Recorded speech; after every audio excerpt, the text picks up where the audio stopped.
दोस्तों, कहानी की शुरुआत होती है एक ऐसे आदमी से जिसे ज़्यादातर लोग अनपढ़ और गंवार समझते हैं। ये कहानी है विजय सलगांवकर और उसकी फैमिली की, जो एक अच्छी लाइफ गुजार रहे थे। लेकिन जब एक दिन अचानक से एक बड़ी मुसीबत उस फैमिली पर आती है, तब कैसे वो मिडिल क्लास आदमी अपने दिमाग का सही इस्तेमाल करके पूरी पुलिस फोर्स को उसके आगे घुटने टेकने पर मजबूर कर देता है। यहीं हम इस वीडियो में देखेंगे कि कहानी शुरू होती है विजय सलगांवकर, जो अपनी फैमिली के साथ बहुत खुश है। उसकी फैमिली में 2 बेटियां और बीवी है। बड़ी बेटी का नाम अंजू, छोटी बेटी का नाम अन्नू और बीवी का नाम नंदिनी है। विजय टीवी केबल का बिजनेस करता है। विजय अक्सर अपना ब्रेकफास्ट मार्टिन अंकल के रेस्टोरेंट पर करता है। मार्टिन अंकल का रेस्टोरेंट पुलिस स्टेशन के ठीक सामने होता है, जिसकी वजह से विजय की पुलिस वालों से अच्छी दोस्ती होती है। एक दिन विजय और उसकी पूरी फैमिली पणजी जाने का प्लान बनाते हैं और वो पणजी में घूमने के लिए जाते हैं और वहाँ पर बहुत इंजॉय करते हैं। यहीं विजय की बड़ी बेटी अंजू विजय से नेचर कैंप में जाने की परमिशन मांगती है, तो विजय खुश होकर उसे परमिशन दे देता है। अंजू नेचर कैंप में जाती है। वहाँ पर कुछ आवारा लड़के भी होते हैं, जो कि वहाँ पर लड़कियों की फ़ोटो खींचते हैं और बदतमीज़ी करते हैं। लेकिन अंजू इन सब चीज़ों से दूर होकर एंजॉय करके घर आ जाती है। उसके बाद एक सैम नाम का लड़का अंजू के घर आता है। उसे देखने पर अंजू को याद आता है कि उसने इस लड़के को नेचर कैंप में देखा था और वो भी किसी दूसरे स्कूल का स्टूडेंट होता है। और यहाँ वो अंजू को उसका एक वीडियो क्लिप दिखाकर ब्लैकमेल करता है। दरअसल उसने एक नेचर कैंप में नहाते हुए अंजू का एक वीडियो बना लिया था और उसके बेसिस पर वो अंजू को ब्लैकमेल करता है और इससे ज़ोर ज़बरदस्ती करता है और रात 11 बजे उसे उसके घर के पीछे मिलने को बुलाता है। अंजू बाहर तो आ जाती है, लेकिन अपनी माँ को भी साथ लाती है। अंजू और उसकी माँ सैम से वो वीडियो डिलीट करने की कहते हैं और जब सैम मना करता है तो उनके बीच झड़प हो जाती है। इतने में सैम उसकी माँ की तरफ जाता है और अंजू गलती से मोबाइल पर रॉड मारने की जगह सैम के सर पर मार देती है, जिससे सैम की मौत वाक़ई हो जाती है। यहीं से कहानी और भी मज़ेदार होने लगती है। अगली सुबह जब विजय घर आता है और देखता है कि फर्श पर खून पड़ा है और उसकी बेटी और बीवी रो रही होती हैं, इसके बाद विजय अपना दिमाग लगाना शुरू कर देता है। यहीं से कहानी में सस्पेंस क्रिएट होता है। जैसे कि विजय को क्राइम मूवीज़ देखने का बहुत शौक़ था। वो लंबे अरसे से क्राइम मूवीज़ देखता आ रहा है, जिससे उसे क्राइम के बारे में बहुत नॉलेज हो चुका था। उसको ये पता चलता है कि उसकी बीवी और बेटी के हाथों एक लड़के का खून हो चुका है और इन्होंने उसे एक गार्डन में दफन। और अब विजय अपनी फैमिली को बचाता है। उसे पता था कि सैम आईजी का बेटा है और पुलिस वालों की इन्वेस्टिगेशन बहुत सख्त होगी। वो सारे सबूत मिटाने की कोशिश करता है। सबसे पहले विजय अपनी बेटी और बीवी से कहकर वो इस कमरे को साफ करवाता है जहां सैम का कत्ल हुआ था। यहीं उसे सैम के टूटे हुए मोबाइल से निकली हुई सिम दिखाई देती है, जिसे विजय अपने पास रख लेता है। हम देखते हैं कि विजय की बेटी और बीवी अभी भी बुरे तरीके से डरे हुए थे। इसके बाद विजय अपनी फैमिली को समझाता है कि जब तक मैं वापस नहीं आ जाता, किसी के लिए भी दरवाज़ा ना खोलना। ये कहते हुए विजय वहाँ से निकल जाता है। पहले तो विजय सबकी नज़रों से छुपते हुए सैम की गाड़ी का लॉक होता है और इसी दौरान सब इंस्पेक्टर गायतोंडे की नज़र विजय पर पड़ती है। वो इसे गाड़ी में बैठते हुए देख लेता है। जब विजय सैम की कार को किसी दूर जगह ले जा रहा था, तो इसी दौरान उसे एक दीवार पर स्वामी शमसेना नाम का एक बड़ा सा पोस्टर दिखाई देता है, जो कि आज ही के दिन ख़त्म होने वाला था। इसके बाद विजय एक मोबाइल शॉप पर रुककर अपने लिए एक सेकंड हैंड मोबाइल खरीदता है। उसमें वो दुकान वाले के हाथों ही सिम कार्ड दिलवाता है। वो इस फ़ोन को ऑन कर देता है। रास्ते में विजय इस फ़ोन को एक कपड़े में लपेटकर किसी लॉन्ग रूट पर जाने वाले ट्रक में फेंक देता है। विजय सैम की गाड़ी को लेकर दूर के एक तालाब में फेंकता है। गाड़ी को ठिकाने लगाने के बाद विजय अपने ऑफिस पहुंचता है और वो अपने असिस्टेंट को बताता है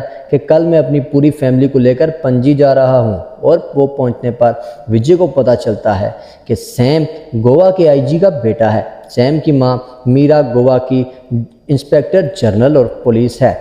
यही सीन कट होता है और आप विजय को मुस्कुराते हुए देखते हैं। विजय मुस्कुराते हुए अपनी फैमिली के साथ डिनर टेबल पर बैठता है। उसे इस तरह मुस्कुराते देखकर उसकी बीवी और बेटी हैरान होकर उससे सैम की मौत के बारे में सवाल करते हैं। इस पर विजय हंसते हुए पूछता है कि कौन लड़का, कौन सैम? मैं तो किसी को नहीं जानता और आज के बाद सबके साथ ऐसे ही पेश आना होगा जैसे कुछ हुआ ही नहीं था।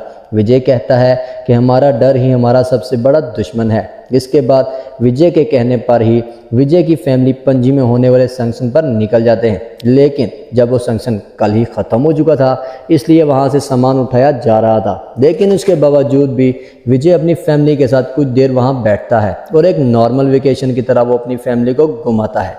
वो अपनी फैमिली को बताता है कि तुम्हें पुलिस वालों के जवाब कैसे देने हैं। वो दोनों बेटियों को भी हिम्मत देता है और कहता है पुलिस तुमसे उल्टे सीधे सवाल पूछेगी और झूठ भी बोलेगी, लेकिन तुम्हें अपने जवाब पर अड़े रहना है। और बार अपनी फैमिली को समझाता कि तुम्हारा डर ही उनका हथियार है, इसलिए तुम्हें डरना नहीं है और उनके सवालों के जवाब पूरे कॉन्फिडेंस के साथ देना है। इसके बाद पुलिस की इन्वेस्टिगेशन शुरू होती है और एंट्री होती है आईजी मीरा देशमुख की। इन्वेस्टिगेशन में सैम की कार को ढूंढ लिया जाता है। उसके बाद वो बहुत परेशान हो जाती है। उसे समझ में आता है कि उसके बेटे के साथ ज़रूर कुछ बुरा हुआ है। इसके बाद इन्वेस्टिगेशन में पता चलता है कि सैम को आखिरी बार विजय के घर के आसपास देखा क्या था, और वो इंस्पेक्टर गायतोंडे भी अपने सीनियर को बताता है कि उसने भी एक पीले रंग की कार में विजय को जाते हुए देखा था, लेकिन उनके पास कोई ठोस सबूत नहीं होता। इसके बाद इन्वेस्टिगेशन करने के लिए पुलिस अंजू के स्कूल जाती है और वो इससे पूछताछ भी करती है, लेकिन अंजू बिना डरे पुलिस के सवालों का जवाब देती है।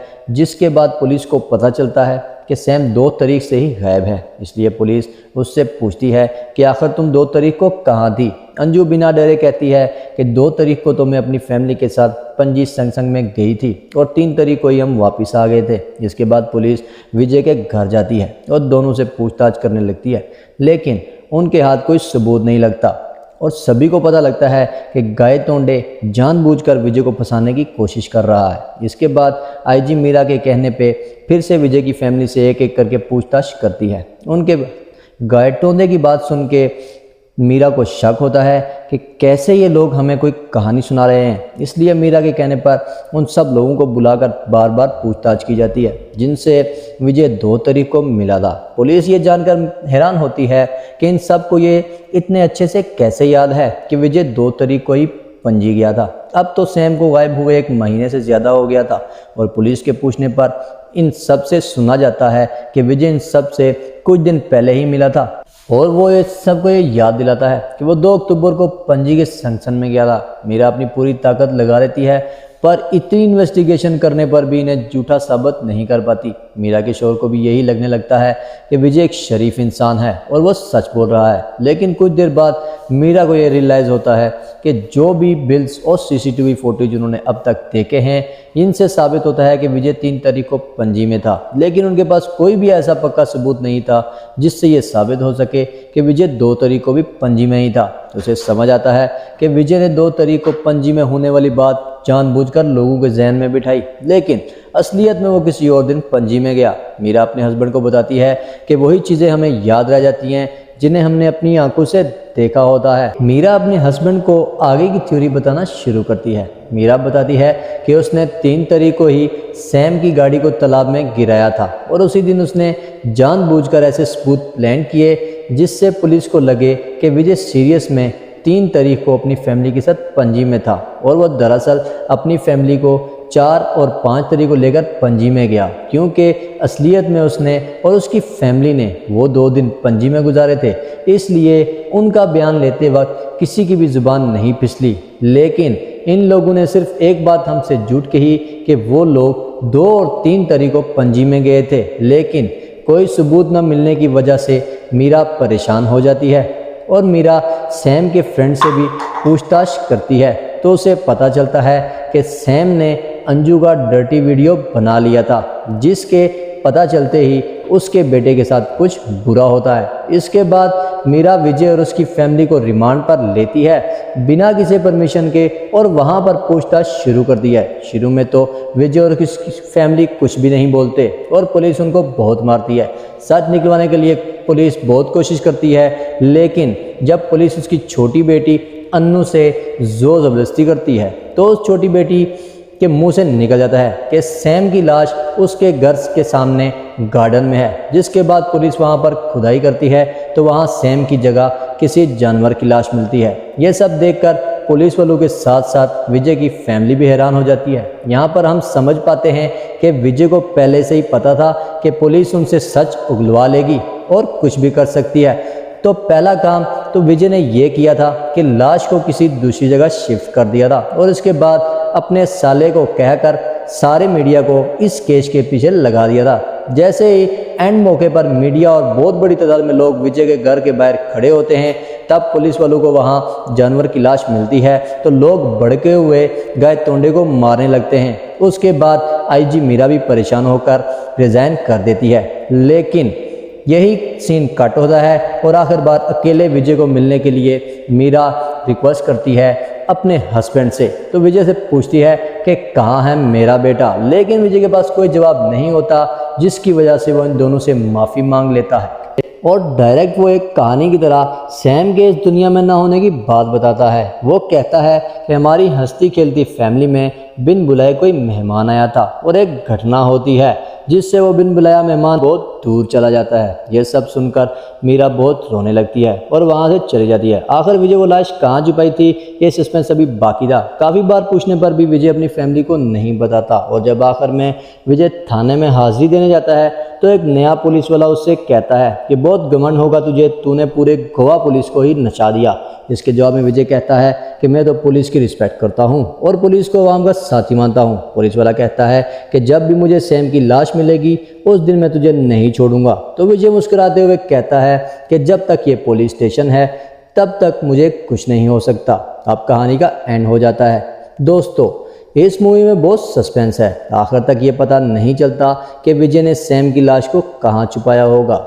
अगर आप इस मूवी का सेकंड पार्ट देखना चाहते हैं तो कमेंट बॉक्स में ज़रूर बताइएगा और हमारे चैनल को सब्सक्राइब करना मत भूलिएगा।